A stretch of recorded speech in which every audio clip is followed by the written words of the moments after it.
Hello, Kilukkam വ്ളോഗിൻ്റെ പുതിയൊരു വീഡിയോയിലേക്ക് സ്വാഗതം. അപ്പോൾ ഇന്നത്തെ നമ്മുടെ ടോപ്പിക് പപ്പായാണ് കേട്ടോ. പപ്പായ എന്ന് പറഞ്ഞാൽ ആരും പേടിക്കണ്ട, നമ്മുടെ ഓമയ്ക്ക. പല നാട്ടിൽ ഇവൻ പല പേരിലാണ് അറിയപ്പെടുന്നത്. കപ്പയ്ക്ക, കർമൂസ, പപ്പായ, ഓമയ്ക്ക എന്നൊക്കെ ഇരുന്നാലും ഇവൻ ഇപ്പം ഭയങ്കര ഡിമാൻഡാണ് കേട്ടോ. ഒരു 3-4 വർഷം കൊണ്ടാണ് ഇവൻ ഇത്ര തലയെടുപ്പുള്ളവനായത്. എന്ന് വെച്ചാൽ നമ്മുടെ ഡെങ്കുവിൻ്റെയും കൊറോണയുടെയും ഒക്കെ വരവോടുകൂടി ഡെങ്കുവിൻ്റെ വരവോടുകൂടി ഒരു പപ്പായക്കുരു മുളയ്ക്കാൻ സമ്മതിക്കാത്ത വീട്ടിൽ പപ്പായ തൈകൾ വാങ്ങിച്ചു വെക്കാൻ തുടങ്ങി. അപ്പോഴാണ് പോലും ജനങ്ങൾ ഇവൻ്റെ ഫലങ്ങൾ അറിഞ്ഞു തുടങ്ങിയത്. എന്തൊക്കെയാണ് ഇവനെ കൊണ്ടുള്ള ഗുണങ്ങളെന്ന് നമുക്കൊന്ന് നോക്കാം. നല്ല ദഹനവും നല്ല ഇമ്മ്യൂണിറ്റിയും ഉണ്ടാവും. കൂടാതെ വൈറ്റമിൻ എ, ഇ, സി എന്നിവ ഇവയിൽ അടങ്ങിയിട്ടുണ്ട്. ധാരാളം നാരുകളുള്ളതിനാൽ നമ്മുടെ ദഹനത്തിന് സൂപ്പറാണ്.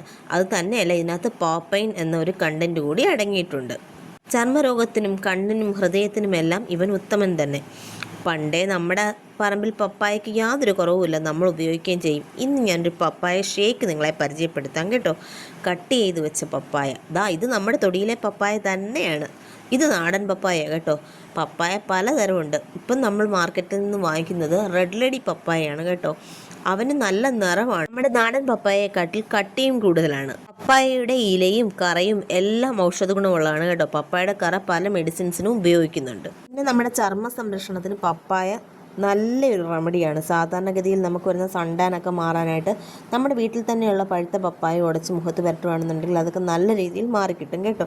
കിളിച്ച് കിട്ടുന്നത് പോലെ തന്നെ പെട്ടെന്ന് നശിച്ചു പോകാനും സാധ്യതയുള്ള ഒരു തൈയാണ് നമ്മുടെ പപ്പായ എന്ന് പറയുന്നത്. കാരണം വെള്ളക്കെട്ടുള്ള സ്ഥലത്ത് വെച്ച് കഴിഞ്ഞാൽ പെട്ടെന്ന് തന്നെ അതിൻ്റെ തണ്ട് ചീഞ്ഞ് അത് അളിഞ്ഞു പോകാനുള്ള സാധ്യത കൂടുതലാണ്.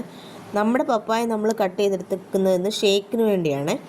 നല്ല വൃത്തിയായി കട്ട് ചെയ്തതിലെ കുരുവും തൊലിയും എല്ലാം റിമൂവ് ചെയ്തതിന് ശേഷം ഇവനെ ചെറു കഷ്ണങ്ങളാക്കി മിക്സിയുടെ ജാറിലേക്ക് കട്ടപ്പാലും നമുക്ക് എന്ത് സാധനം വേണമെങ്കിലും ഷേക്കിൽ ചേർക്കാം. നട്ട്സോ ഡേറ്റ്സോ ഐസ്ക്രീമോ എന്ത് വേണമെങ്കിലും ചേർക്കാം. എന്തിട്ടാലും അതിൻ്റെ രുചി കൂട്ടുകയേ ചെയ്യത്തുള്ളൂ. നാടൻ പപ്പായ ആകുമ്പോൾ ഇച്ചിരി കൂടെ മധുരം കൂടുതലായിരിക്കും.